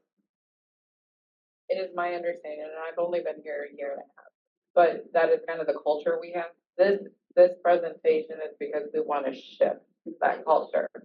So I agree, like in most cases, we're going to have a conversation because that is what the agency culture has been. But really, we're trying to drive managers to do a little more than that. Right. So in real life, what we're expecting it to look like going forward is that this person would have already had a talking to prior to this. Because being late 6 times and having 8 call outs in 5 months should have already been addressed. But we all know that managers get busy. some of the residential managers, they have 50 staff. Honestly, when they come in on Monday morning to reconcile time cards, they're just trying to make sure people have their 40 hours in there. Picking up on those kinds of things may not occur right away. Like I said, really and truly, if you're having supervision with new staff every week, you should have noticed this already and probably already addressed it. So by this point, they're getting a letter of caution because you've already addressed it during supervision because you've noticed it by now.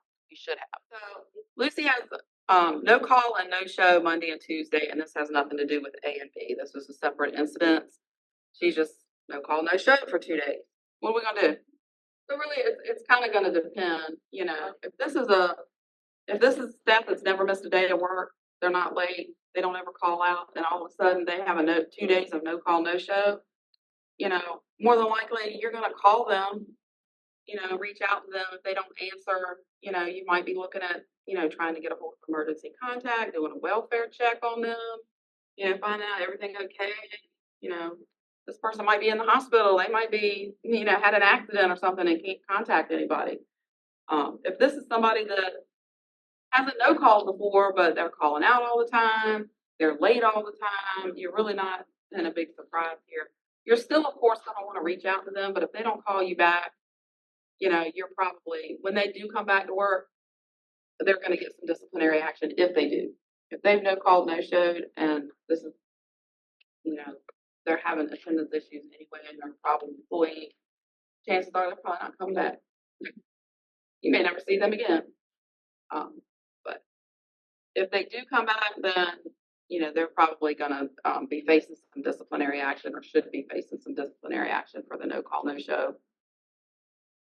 All right, Lucy's called out 8 times, always on a Friday.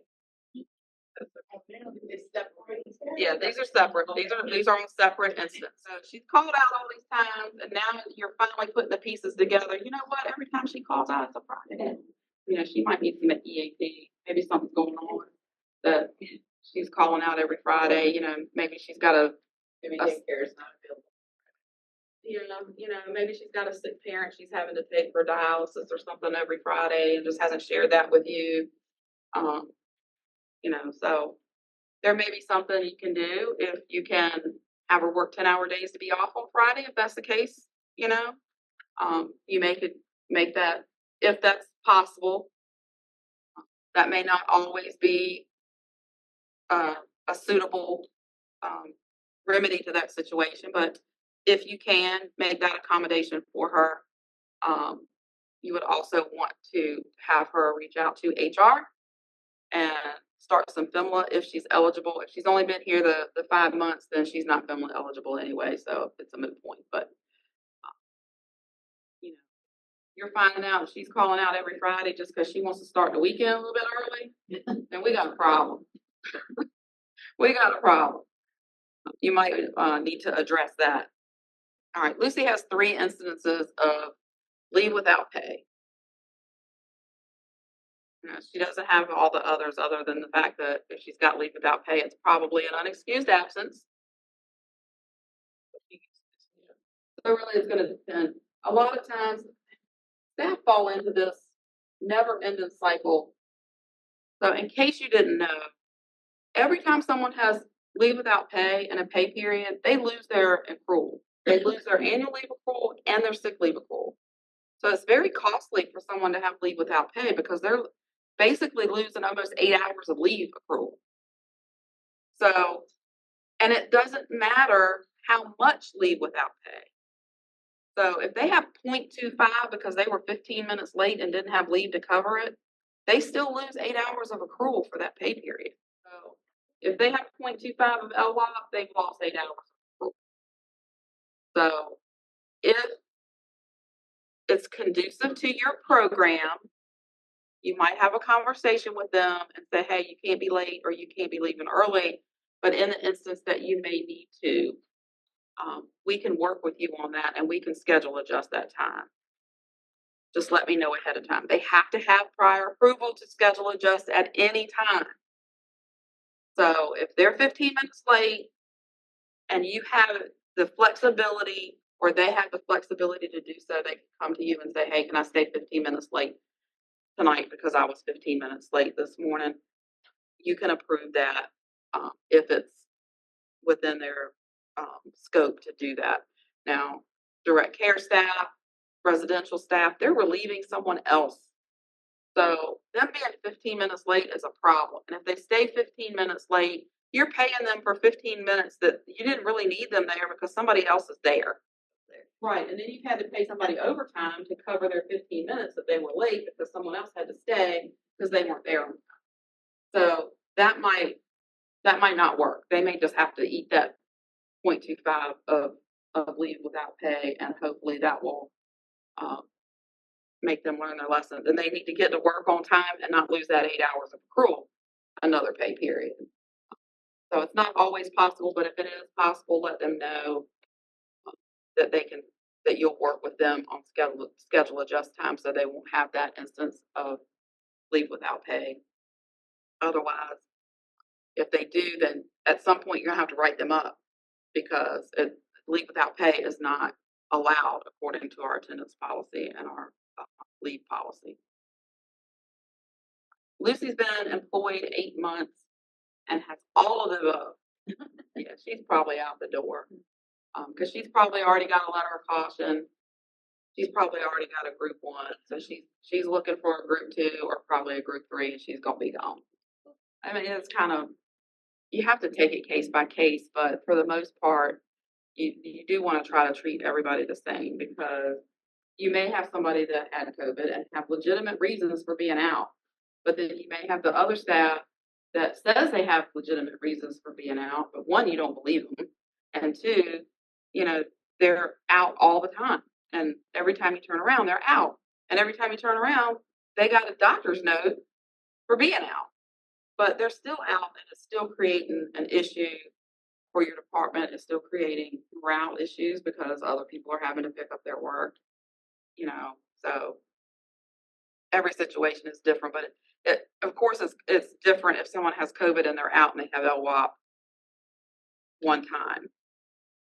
But if they continue with LWOP, then it's an issue. All right, Lucy has been, or after calling the out on her being late, you notice that now she's punching in from home. So she's not late anymore. She's on time, but she's punching in from home and coming to work. So she's not late. What are we gonna do with Lucy now?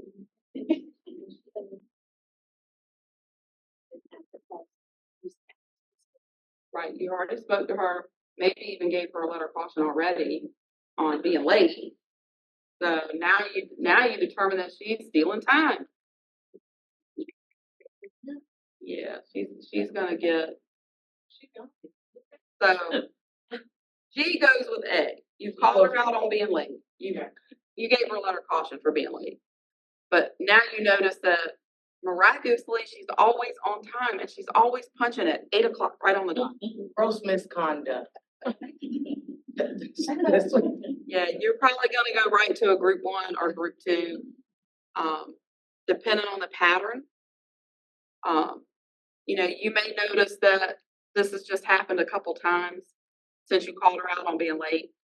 So you're probably going to issue, if you've already done a letter of caution, you're probably going to go to a group 1 and let her know this cannot happen anymore.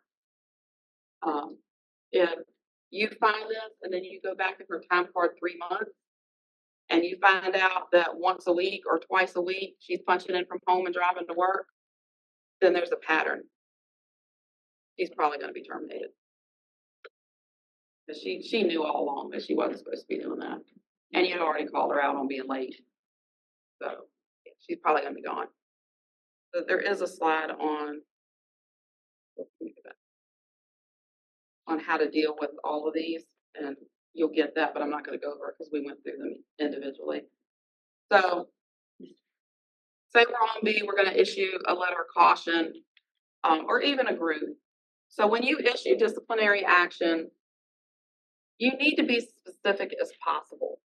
Don't give any room for dispute or denial, if you will, if you can. So in your description, the first thing you need to do is identify the violation. they were in violation of the code of conduct, and then name or give the section number of the code of conduct that they violated. So in this instance, she violated the timely and regular attendance section of the code of conduct, the standards of conduct. So then you're gonna list out, since her employment began, she had, you can say 10 instances of being late, but you wanna list those out, the dates. What days was she late? What days did she call out? So when you're issuing this to her, she can look at that and, you know, she may say while you're issuing it, I was late, or I didn't do that, but she'll be able to go back in her time card after the fact and see she was late. If she did call out, go back to when she's actually calling out. I would make sure when you approve the time off request, make them submit a time off request. Don't put just put their leave in there. Make them submit a time off request. When you approve that, put a comment in there. Always put a comment so you'll know whether it was unexcused or excused. You'll know if it was unplanned, even if you don't want to put unexcused in there because sometimes it looks unfavorable. But you can put a comment in there that it was an unplanned absence. Or she called out at 7:30 this morning. She's supposed to be in at 8 o'clock. You know, put that in there, called out 7:30, blah, blah, blah.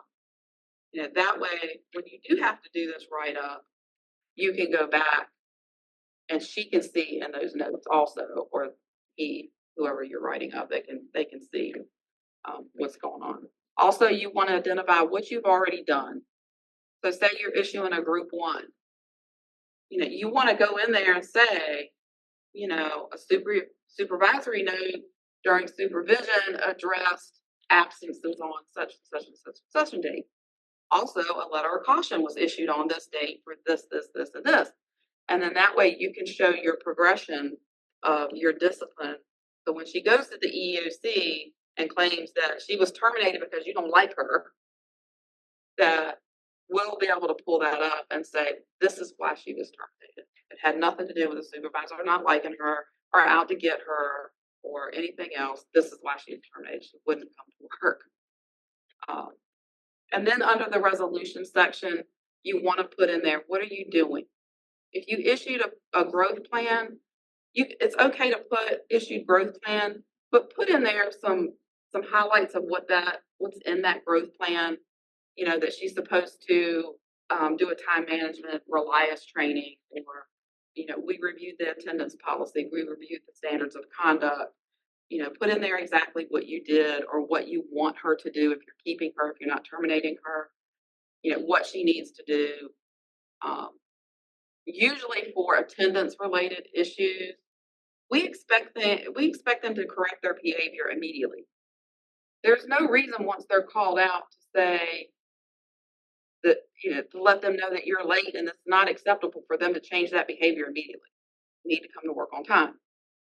So don't drag it out. Performance growth plan is usually not needed in this case. You just need to say there'll be no more call outs or no more instances of late tardiness in the next 3 months or the next 6 months or whatever the case may be. That way, if she's late again or she calls out again, that immediately triggers the next level of discipline, or maybe even a termination if she's been warned. This statement needs to go in every disciplinary action that you write. And you'll get copies of this, so keep it. It needs to go in every disciplinary action. Further infractions may lead to additional disciplinary action up to and including termination. That puts them on notice that their job is in jeopardy. If they don't straighten up and do what they're supposed to do or correct whatever action you're writing them up for, they may be terminated. This is important for 2 things. 1, unemployment. When they go and file unemployment is supposed to send us a questionnaire, and the first question on that form is, was the employee aware that their job was in jeopardy? We can't say yes if that statement's not on disciplinary action. So it's important there. It's also important should they hit us with an EEOC claim or a lawsuit of some kind, claiming discrimination or whatever the case may be, again, the lawyer, the first thing they're gonna ask, well, did you tell them that their job was in jeopardy? Were they aware of that? So we have to be able to say, yeah, they were aware. We told them twice already that their job was in jeopardy, and they still didn't fix the issue. So make sure that's on every type of disciplinary action. So Miss Ethel, she's been employed for 4 weeks, months. She's always complaining about other employees. Several employees come to you with concerns that she's creating an uncomfortable work environment and no one wants to work with her. What's she gonna do? Yeah, we're gonna talk to her and try to nip that in the bud real quick. When you have the conversation, what else are you gonna do? Document it and send her an email documenting the conversation. Ethel's overheard telling one staff that she doesn't like another and is going to get them fired. Words are exchanged about her attitude, along with foul language and yelling. The team lead has to break things up. What we gonna do? I mean, either way, you still have to have a conversation. And I would say, depending upon how receptive they are, would be my next step. If they understood there was problem. So it depends on a couple of different things here. Now, does this take place during a staff meeting? Right. You know, so there's other people around. You know, does this take place in front of consumers? So if this is taking place in front of consumers, does that change your course of action any? Yeah. Yeah, because now they've violated the consumer's rights. And that's gonna change things. I would say in this case, either way, you're gonna let your supervisor know. You're gonna let HR know. And an investigation may even be triggered. Yeah. Trigger an investigation, depending on when and where this all took place and who was around. If this took place during your staff meeting, how many witnesses do you have? You know, so you're gonna get written statements from everybody that was there about what happened. You know, dependent, I would say Ethel's probably gonna get a group 1 out of it, more than likely. And whoever engaged with her may also get a group 1, depending on the level of engagement, or may get a letter of caution just because they engaged in that at work. Right. So if this was a private exchange between the two of them and no one else was around really except for that team lead, then again, we're going to trigger an investigation to see if did it happen the way it was reported? Are things being extorted? Are they being exaggerated a little bit? What was the extent of the foul language? How long did this go on? You know, that kind of thing. They're still both probably going to get some kind of disciplinary action, but the level of that disciplinary action is probably going to depend on the outcome of the investigation. They may or may not be suspended during this time. Scenario 3. Oh, Fred. Fred's been employed for 3 months. He has a full caseload and is struggling to document on time. What are we going to do here, Fred? Supervision, we're going to try to identify why his documentation is late. You know, does he need some time management? You know, does he need some more training on actually how to do the documentation? Maybe that's what's taken him so long. Is it's a credible issue. He doesn't know how to do the stuff in Credible. He knows how to do the documentation as far as what to put in it. He just don't know how to navigate Credible. It's taken him too long. So yeah, you need to identify the issue first and then give him some assistance. And then of course you're going to document it, follow up with an email on this is what we're going to do to help you out. Fred completes all documentation timely. However, the content does not contain the required elements. Now this is separate from A, separate issue. Make sure he's aware of the required elements. You gotta give him some training and say this is what needs to be in your notes. This is what needs to be in an ISP. You know, this is the language you should use if he's having some vocabulary type problem. This is the language you want to make sure is in there to give him some guidance on that. Fred's been employed for 2 years. He began struggling to complete documentation in a timely manner a couple months ago.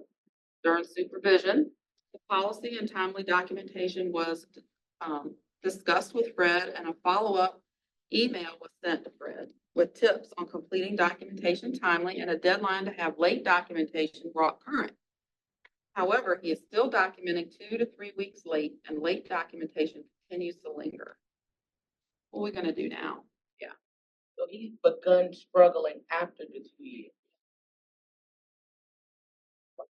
I would check on his current overall situation, like how are things going at home, like what's going on, or is something changed? Find out what's going on. Yeah, but still, Yeah, he may need some EAP. Maybe he's struggling with something at home. Maybe he's going through a divorce. Maybe he's got a sick child. You know, maybe just something's triggered this because he's been employed 2 months. You've not had an issue with him. Now all of a sudden he can't do his documentation on time. Sometimes there's other things that are happening that are in the program, like Right. maybe his old manager was fine, but that manager's, transitioned down, you got a new manager who's on top of it and a little more, or maybe super low staffing and he's had to take on more. I mean, there's a lot of those things, or burnout. Yeah, there might be a number of things going on. It might not be Fred's fault. Fred might be doing everything the same way, exactly the same as he's always done things.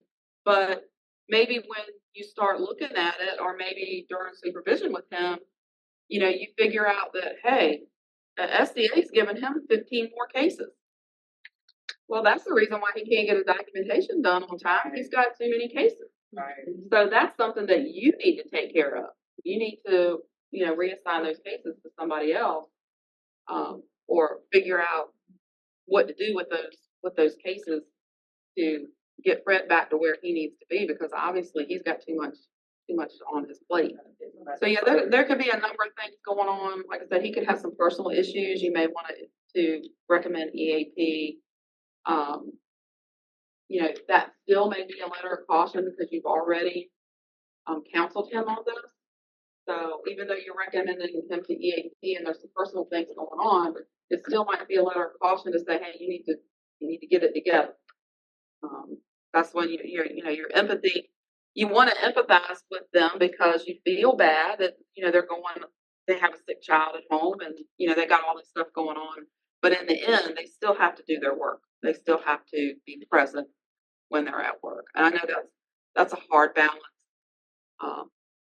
But so if that's the case, you need to address that.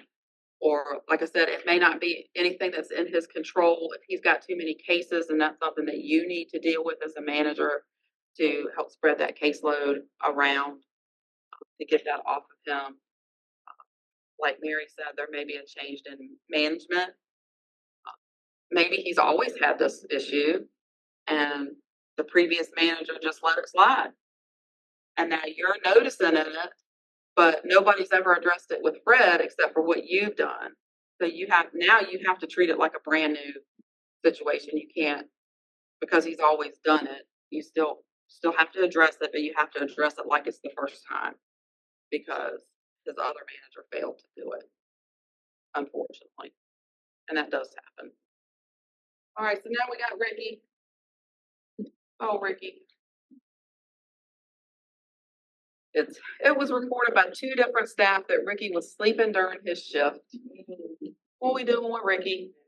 yeah, if it's at the CCSU, that is not okay the first time. But you shouldn't be sleeping anywhere. You should always verbally address it, but that's not okay. You would like to think that this is going to be handled no matter where they're at. But I walk into Mary's office and she's got her head down on the desk and she's taking a little siesta. It's different than I walk into a residential facility and somebody's laid out on the couch taking a siesta. Yeah, that's different. You got consumers involved. You got someone who's supposed to be taking care of consumers that sleep. And what are the consumers doing? It may be an overnight shift. They might be asleep, but what if those consumers get up? What if they fall getting out of bed? If the phone rings and the child is somewhere else and you're asleep, or the person is outside somewhere with no clue. Really a totally different situation. Should Mary be allowed to sleep at her desk? No. We're still gonna address it. She's still gonna get written up for going to sleep when she's supposed to be working, because again, it's kind of like a theft of time. She's getting paid, she's not working, she's sleeping. If it's their lunch break, then it's perfectly acceptable for them to go to sleep for 30 minutes in their car if that's what they want to do. You know, first of all, we need to let your supervisor know. You and supervisor are probably gonna let QA know. It's going to trigger an investigation. Ricky's probably going to get suspended while we investigate. The level of discipline is probably going to depend on a number of things. Was this the first time it happened?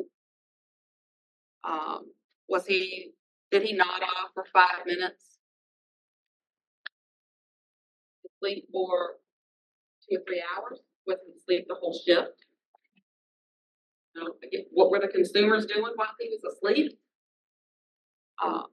You know, this is all going to come up in the investigation. If he nodded off for 5 minutes, he's probably going to get group 1 maybe for sleeping on the job.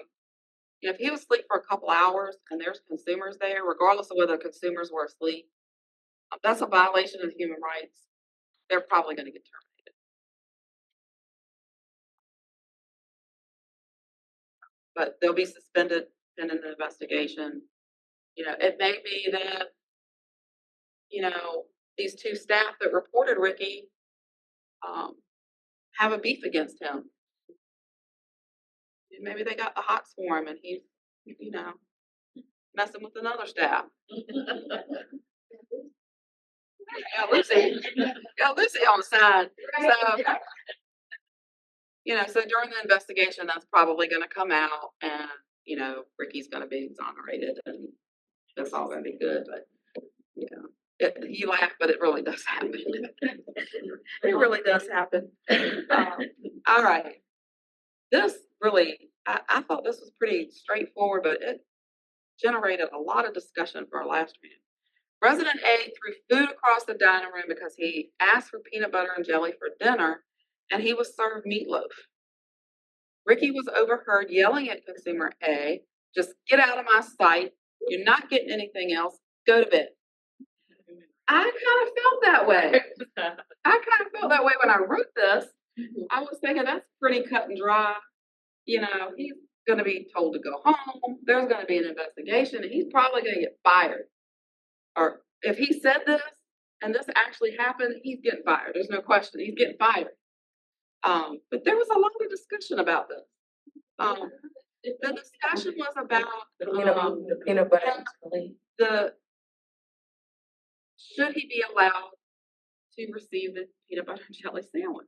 You have to give them options. You can't send them to bed. You can't use the removal of food as a form of punishment because they consider it as neglect. You have to give them the option. He probably just needed to be de-escalated and calmed down. Ricky responded wrong. Please told him, sorry, we don't have peanut butter and jelly, but here's your ham sandwich. All from an alternative. Yeah, I mean, there may have been a legitimate reason for Ricky not giving him a peanut butter and jelly sandwich. Maybe he's allergic to peanuts. Maybe they don't have peanut butter and jelly like there. There may be a legitimate reason, but that was not the way to handle the situation. He couldn't have the peanut butter and jelly sandwich. That was not the discussion. The discussion was whether or not to give him the peanut butter and jelly sandwich because he asked for it. If he asked for it and there's no reason why he can't have it, you have to give him that peanut butter and jelly sandwich. Now Ricky's been out of all food and told him to go to bed. Right. And then that's just something completely. Child, you cannot send them to bed without dinner because you're mad at them or because they're not eating their dinner. That's not the way it works. But consumers are not your children. You cannot do that to them. One, he had to get something for dinner. You couldn't send him to bed without dinner. 2, if there was no reason for him not to have the peanut butter and jelly sandwich, you had to give him the peanut butter and jelly sandwich. You know, and even if there was a reason why he couldn't have peanut butter and jelly, you have to offer him something else. You can't just send him to bed with no dinner. So regardless of all that, Yeah. Yeah. yeah, the yelling is, that's another human rights violation because he yelled at them and, so there's a lot going on there, but bottom line is he's gonna be suspended pending an investigation. And if these allegations prove to be true, he's out the door because he violated the consumer's human rights on many levels. So in every disciplinary action, you need to describe, we've kind of gone over this before, but I'm kind of repeating this stuff, so hopefully you guys will remember some of it when you have to actually do this. So in every disciplinary action needs to be a description. You need to cite the relevant standards of conduct that was violated. You need to describe the behavior or the incident. You need to give times and dates of the incidents if you have them available to you. You should, hopefully you do. How many times over what time frame did this incident occur? If there's a pattern, you're trying to develop a pattern, and what previous interventions or disciplinary action have you already taken to try to resolve the issue? And then in the resolution section, please don't leave this resolution section blank. I can't tell you how many incidents I get, whether it's a letter of caution or a group where the resolution is left blank. There has to be a resolution. Either you're going to request termination if it's bad enough, that's the resolution, they're out the door, or there has to be something in there on what you expect to happen from this disciplinary action. So if you're wanting to keep the person, if it triggered an investigation and you suspended this person, put that in there. The person was suspended pending an investigation, and then you can put the outcome of that investigation. When and for how long was he suspended? Is termination recommended? If not termination, then what is the recommendation? What's going to be done to remedy this behavior from this person? Again, you can say a performance growth plan was issued, but you still want to give a summary of what's in that performance growth plan, even if you're going to attach it, which I would suggest that you do. If you're going to issue a performance plan, you're going to attach that to the incident, but I would summarize here what's in there. There to do, reliance training, this. They're to review the attendance policy. They're to review the standards of conduct, whatever the case may be.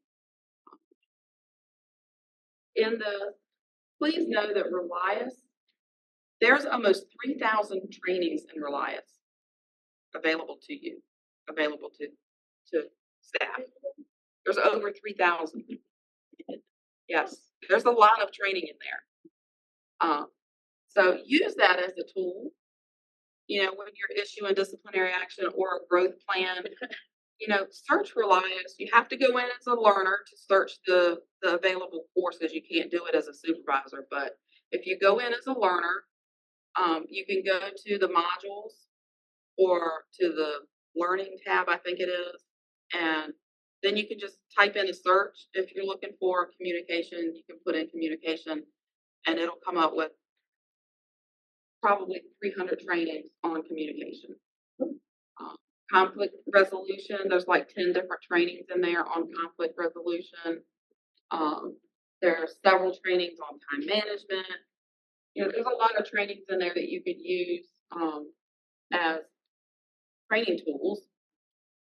So utilize that when you can. If you're looking for something specific that you can't find, reach out to Amber. She'll help you locate it. If she can't find it, she'll reach out to our Reliance person and ask, is there anything in there? And usually they'll just send us a link right to it. So, reach out if you can't find what you're looking for. All kinds of stuff in there. If you're recommending EAP, put that in there. If you're recommending EAP, just put you're recommending EAP. If it's being mandated that they go to EAP as part of the disciplinary process, you need to make sure and put in there that they have to contact EAP by such and such a date. Give them a deadline. If you're mandating EAP, HR takes care of that. First of all, if you're mandating, it has to be approved by Demetrius or Brandon. to actually mandate EAP. Once it's approved, HR will take over. We will contact EAP and set everything up, get an ID number for the referral. We'll contact the employee and send them an ROI to sign. Again, that ROI only gives authority to EAP to let us know that they are compliant with their treatment. They've made an appointment and they attended that appointment. That's all they're going to tell us. But we still have to have an ROI for it. So we send that to the employee, get them to sign it. We send it to EAP. They have to contact EAP. EAP does not contact them. They will need to contact EAP to make that first appointment. Once they make that first appointment, they'll send me an email saying that the employee has reached out to them and scheduled an appointment. And then they'll keep me abreast every time they come to an appointment and let me know whether or not they're compliant with the treatment. So, and then I'll usually, let you guys know that they're compliant or they're not compliant if they're not. Again, always, always, always, every disciplinary action should include further infractions may lead to additional disciplinary action up to and including termination. If you do a lot of write-ups, you will soon learn that phrase and know it by heart before long. But every disciplinary action needs to have that. So this is just one sample language. If a investigation is done, you can, put in there during an independent quality assurance audit investigation, HR investigation, IT investigation, whatever it is, conducted on this date, confirmed an allegation of whatever the allegation is. One additional thing I did want to add, it really doesn't have too much to do with performance or discipline, but we do have an issue, a big issue with workers' comp. Don't know why, but wanted to give everybody the procedure to report a workplace injury. With the workers' comp, it's very important that HR is notified when there's an employee injury or potential employee injury. Somebody trips over those cords right there and gets up and says, "Oh, I'm fine." No, that's a potential injury. We need an incident report and we need a panel positions form. We are required to report those to workers' comp within 24 hours of the event. So it's important that we get those in a timely manner. If the employee gets carted off to the emergency room or goes to Now Care and they're not available to do that incident report, then it's the manager's responsibility to do it and get it to HR. Now, it can be amended if something's not on there correctly once the employee comes back to work, if they do come back to work. But the initial incident report, we have to have that in 24 hours. That's a workers' comp deadline. It's not a Western Tidewater deadline. And we are constantly getting dinged by workers' comp because we are not getting those in a timely manner. Even if that person got up and said, "I'm fine," then they're going to put on that panel of physician form that they're declining medical care. Even though they decline medical care at the time, they still have 24 hours to decide that they want to be seen by a doctor. But just because they say no doesn't mean that they can never go to a doctor. It does mean, however, if they check yes on that form, that they are going to go to a workers' comp doctor that's approved on that form. If they go see anybody that's not on that form, they have to pay out of pocket for that doctor's visit. Workers' comp will not cover it if they did not go to one of their approved doctors. We've had that happen probably 10 times in the last several months where staff have just gone to their personal physician or they've gone to a physical therapist and not gone to a workers' comp doctor and then are getting very irate that we're not covering it.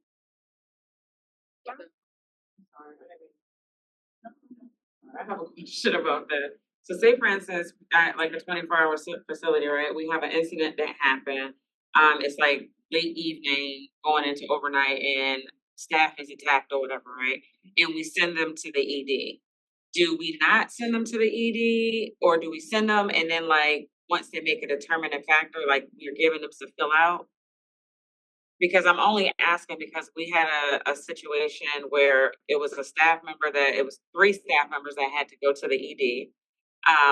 They were checked out or whatever. One had like bite marks, whatever. Like he ended up wanting to go to like another, like, another place or whatever to be checked out. But I don't think that he was given this. So then once we turned around and gave him this with these physicians, his physician had already did his paperwork. So so he ended up having to pay. But I just wanted to know that like if that happens, oh, can we send them to the ER right then, or do we have to like find somewhere like how does that work? You can send them to them if it's life threatening. Okay. If it's a life threatening injury, Okay. then of course, you're gonna wanna dial 911 or, if they can make it to the emergency room, they can go, but, so I did wanna go back a little bit, cause I didn't mention it, and it just dawned on me that I didn't. When we were talking about um, the tardiness, one of the things that was brought up that you could do if you notice someone's being tardy, if you have that flexibility within your program, once you have that conversation with that person, um, they may be late every day because they're, they may say, my child, I got to get them on the bus. Their bus doesn't come. There's nothing I can do. I got to get my child on the bus. I can't leave until they get on the bus. You may, if your program has that flexibility, you may say, well, hey, instead of working 7 to 3, I have an 8 to 4 shift open. Let's put you in the 8 to 4 shift and see if that helps. You may put them on that shift and then, they get to work fine every day. You never have another problem with them again. So that's not always a possibility. It just depends on the program and the type of work that they do. But, if you have that capability and there's an open shift, residential does it all the time, for staff that, can't get to work on time or can't work a particular day. They have another schedule that they can offer them and say, hey, well, this schedule work better for you, and then just change their schedule and it's fine. Again, same way with the person that was late or out every Friday, you know, that schedule could possibly be readjust to where, they work a 10-hour shift, or if they're in residential, maybe they just, Friday's their day off for that week. So just keep an open mind with stuff like that, that it's not always a matter of, we got to write this person up. Try to be creative and flexible and work with the staff as much as you can. Like I said, now sometimes with residential, if there's not another shift open or there's not another schedule open, there may not be anything that they can do about it. That was the schedule. They knew that when they were hired. They said they could work that schedule. I'm sorry. It is what it is. But, if there's something else open, it's always a nice thing to do to be able to move that around if you can. So please let us know again if there's anything else that you guys would like to see. Even if it's staff training, not necessarily manager training, but definitely if there's something else that you guys want to see trained on as managers, let us know if we missed something in one of these trainings that you think you need, or your other managers or your staff could use. Let us know.